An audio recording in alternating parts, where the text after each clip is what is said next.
जब भी अमीर लोगों की बात होती है तो आपके जहन में Jeff Bezos, Bill Gates, Elon Musk जैसे नाम आते हैं। पर इनकी दौलत मैक्सिमम कितनी रही होगी? 180 बिलियन डॉलर, 200 बिलियन डॉलर या फिर कभी कभी 220 बिलियन डॉलर हो गई होगी बस। और इसमें से भी कौन सबसे अमीर रहता है ये भी पक्का नहीं है। अब आप सोच रहे होंगे यार क्या आदमी है, इतनी बड़ी रकम को बस बोल रहा है, ये कहीं पागल वागल तो नहीं हो गया है? पर अगर आपको ये पागलपन लग रहा है तो इस वीडियो के पूरे होने तक आपके दिमाग पर भी ये पागलपन सवार हो जाएगा, क्योंकि आज के वीडियो में हम जिस आदमी की बात कर रहे हैं वो सिर्फ 10 साल तक नहीं बल्कि आज तक दुनिया में उससे अमीर कोई इंसान नहीं आया है और शायद आएगा भी नहीं। आज हम बात कर रहे हैं मंसा मूसा की, तो चलिए शुरू करते हैं। अब सबसे पहले ये जानते हैं कि मंसा मूसा कौन था। मंसा मूसा उस वक्त के टिम्बकटू और राज के माली देश के राजा थे और इनका जन्म 1280 में माली देश में हुआ था। माली में पैदा हुए इस राजा ने करीब 1312 से 1337 तक हुकूमत की और अरबों की दौलत इकट्ठा की। ये माली साम्राज्य का राजा हुआ करता था जो अफ्रीका के जंगलों में रहते थे। जंगलों में रहने वाले इस राजा के बारे में कहा जाता है कि अगर आज मूसा जिंदा होते तो दुनिया के सबसे अमीर लोगों की सूची में पहले नंबर पर आते। 13वीं सदी के इस राजा का पूरा नाम मूसा किटा प्रथम था, जिसे बाद में मंसा कहा जाने लगा क्योंकि उस वक्त बादशाह के लिए मंसा शब्द इस्तेमाल किया जाता था। उस दौरान आज के Mauritania, Senegal, Gambia, Guinea, Burkina Faso, Mali, Niger, Chad और नाइजीरिया तब मूसा के साम्राज्य का हिस्सा हुआ करते थे। मतलब कुल जमा बात यह है कि मूसा की सल्तनत इतनी बड़ी थी कि इसके अंतिम छोर के बारे में अंदाजा नहीं लगाया जा सकता था। अब ये तो बात हो गई मंसा मूसा था कौन। अब पहले आपको बताते हैं मूसा के कुछ दिलचस्प बातें, ताकि आपको ये समझ में आ जाए कि मूसा इंसान किस तरह का था, और फिर बताएंगे मूसा के पास दौलत थी कितनी।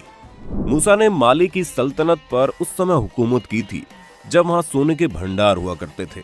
ऐसा कहा जाता है कि इस राजा के शासनकाल में हर दिन करीब 1000 किलो सोने का उत्पादन होता था। मंसा मूसा उस दौर में नमक और सोने का कारोबार किया करते थे और उस वक्त दुनिया के अन्य हिस्सों में सोने की काफी डिमांड बढ़ रही थी, जिससे उस वक्त उनके पास काफी पैसा था। कहा जाता है वो अपने काफिले के साथ ही कई किलो सोना लेकर चलते थे। इतना ही नहीं, वो सोना बांटते हुए आगे बढ़ते थे। खैर, जिसके पास दौलत हो उसे दौलत लुटाने का हक भी तो होता है, इसलिए मंसा मूसा अपनी दौलत को खूब लुटाता था। करीब 25 साल के अपने शासन काल में मूसा ने कई मस्जिदों का निर्माण कराया था, जिनमें से कई तो आज भी मौजूद हैं। टिम्बकटू की जिंगारे बेर मस्जिद मंसा मूसा के दौर में बनी उन्हीं मस्जिदों में से एक है। इसके अलावा उनकी मक्का यात्रा की कहानी बड़ी मशहूर है। मंसा मूसा के दौर की जो सबसे मशहूर कहानी है वो है उनकी मक्का यात्रा। ये 1324 की बात है। इस सफर में मंसा मूसा ने 6500 किलोमीटर का फासला तय किया था। किस्सा यह है कि जो लोग मंसा मूसा को देखना चाहते थे, जब वे उनके कारवां के पास पहुंचे तो हैरान रह गए। वो अपने काफिले के साथ हज करने जा रहे थे। इसी दौरान उसके काफिले में करीब 60,000 लोग शामिल थे, जिनमें से 12,000 तो केवल उसके निजी अनुयायी थे।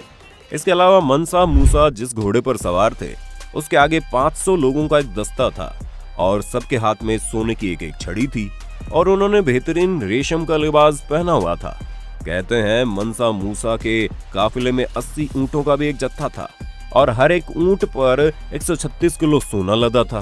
कहते हैं मंसा मूसा इतने उदार थे कि जब वो मिस्र की राजधानी काहिरे से गुजरे तो वहां उन्होंने गरीबों को इतना दान दे दिया कि उस इलाके में बड़े पैमाने पर महंगाई बढ़ गई थी।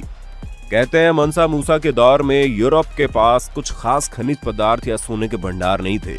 ऐसे में मंसा मूसा द्वारा जब गरीबों में सोना बांटने की बात यूरोप तक पहुंची तो वो सिर्फ ये देखने के लिए माली साम्राज्य आने लगे कि मंसा मूसा की दौलत के बारे में जो बात फैली है वो कितनी सच है। आखिरकार उन्हें अपनी आंखों से ये देखकर विश्वास हो गया कि मंसा मूसा के पास बेशुमार दौलत है। यूरोपीय लोगों को जब मंसा मूसा की दौलत पर यकीन हो गया तो उस वक्त सबसे इंपॉर्टेंट नक्शे कैटलन एटलस में माली सल्तनत और उसके बादशाह का नाम शामिल किया गया। 14वीं सदी के कैटलन एटलस में उस वक्त की उन तमाम जगहों का वर्णन है जो यूरोपीय लोगों को मालूम थी। अब ये तो हो गया मूसा का दिल कैसा था। आप भी ये कह सकते हैं कि मूसा का दिल उस वक्त का सबसे बड़ा दरिया दिल था। चलिए अब आपको बताते हैं मंसा मूसा के पास कितनी दौलत थी। मंसा मूसा की दौलत का हिसाब किताब आज के वक्त के मुताबिक लगाना बड़ा मुश्किल काम है। कई रिपोर्ट्स में दावा किया गया कि मंसा मूसा के पास 4 लाख मिलियन अमेरिकी डॉलर के बराबर दौलत थी। मतलब अगर आप इसे अपने भारतीय रुपयों में कन्वर्ट करके देखेंगे तो करीब 30 लाख करोड़ रुपए बनते हैं। उसके पास इस वक्त जितनी दौलत थी उस हिसाब से आज के दौर में वो मानव इतिहास का दुनिया का सबसे अमीर आदमी माना जाता। यानी आज वो करीब 30 ट्रिलियन रुपए का मालिक होता। मतलब जितनी की रूस, मैक्सिको, ब्राजील और ऑस्ट्रेलिया की इकोनॉमी मिलाकर भी नहीं है, उससे ज्यादा की दौलत का आज वो मालिक होता। मंसा मूसा ने करीब 25 वर्षों तक शासन किया था। वर्तमान दौर का घाना, टिम्बकटू और माली उनके साम्राज्य का हिस्सा था। हालांकि जिस सोने ने उन्हें इतनी दौलत दी थी, मूसा के उसी सोने ने ही पूरे मिस्र को कंगाली के हाल तक भी पहुंचा दिया। उन्होंने इतना सोना दान में दे दिया कि इस पूरे देश में सोने के दाम घट गए और अचानक से महंगाई बढ़ गई। 57 साल की उम्र में मूसा इस दुनिया को अलविदा कह गए।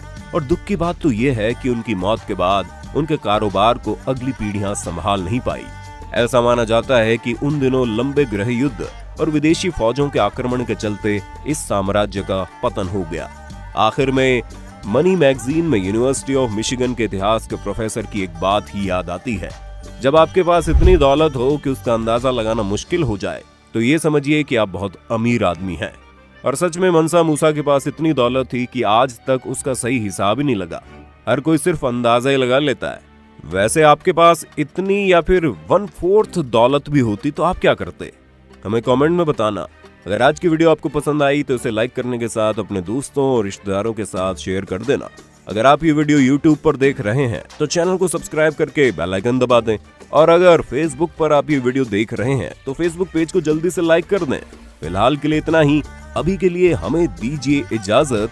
आपसे मुलाकात होगी अगली वीडियो में। शुक्रिया।